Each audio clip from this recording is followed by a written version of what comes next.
आज भी क्यों माना जाता है भानगढ़ किला हर किसी के लिए भूतिया। केवल शाम 6 बजे तक खुली रहती है ये जगह।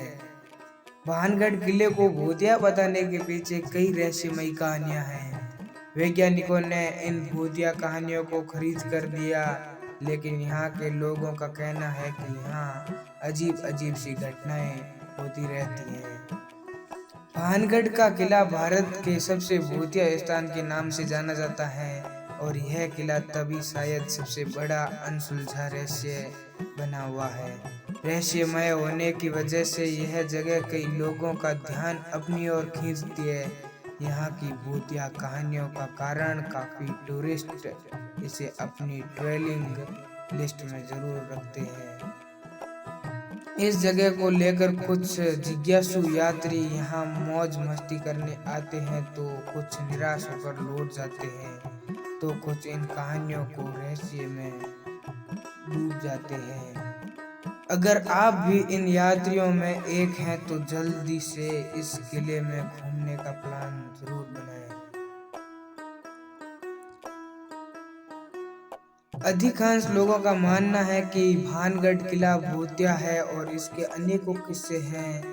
किस्सों की वजह से लाखों लोग यहाँ घूमने की इच्छा रखते हैं। सूर्यास्त के बाद किले के प्रवेश का बहादुरी और बेवकूफ़ी का काम है, क्योंकि इसे पैरानॉर्मल एक्टिविटी का केंद्र माना जाता है। यही वजह है कि आर्कियोलॉजिकल सर्वे ऑफ इंडिया ने रात को यहाँ जाना बैन किया है। स्थानीय लोगों की मनपसंद कहानी, जिन्होंने गुरु बालूनाथ की स्वीकृति प्राप्त करने के बाद शहर का निर्माण किया था। वे एक तपस्वी थे जिन्हें ध्यान में रहना बेहद पसंद था। संत ने अपनी स्वीकृति इस शर्त पर दी कि महल की छाया उनके प्रार्थना स्थल पर नहीं पड़नी चाहिए। अगर ऐसा हुआ तो महल तहस नहस हो जाएगा।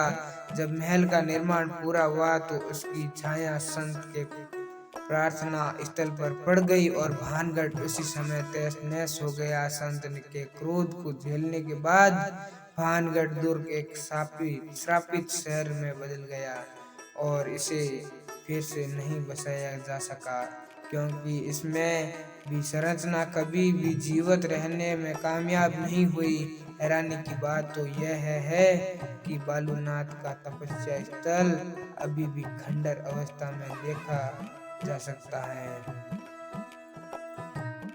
लेकिन गांव के लोग अभी भी इस किले को भूतिया मानते हैं। स्थानीय निवासियों का कहना है कि उन्होंने एक औरत के चिल्लाने, चूड़ियां तोड़ने और रोने की आवाजें सुनी हैं। साथ ही उनका कहना है कि किले से संगीत की आवाजें आती हैं और कभी कभी उन्हें परछाइयां भी दिखाई देती हैं। कुछ लोगों को लगता है कि कोई उनका पीछा कर रहा है और उन्हें पीछे से थप्पड़ मार रहा है।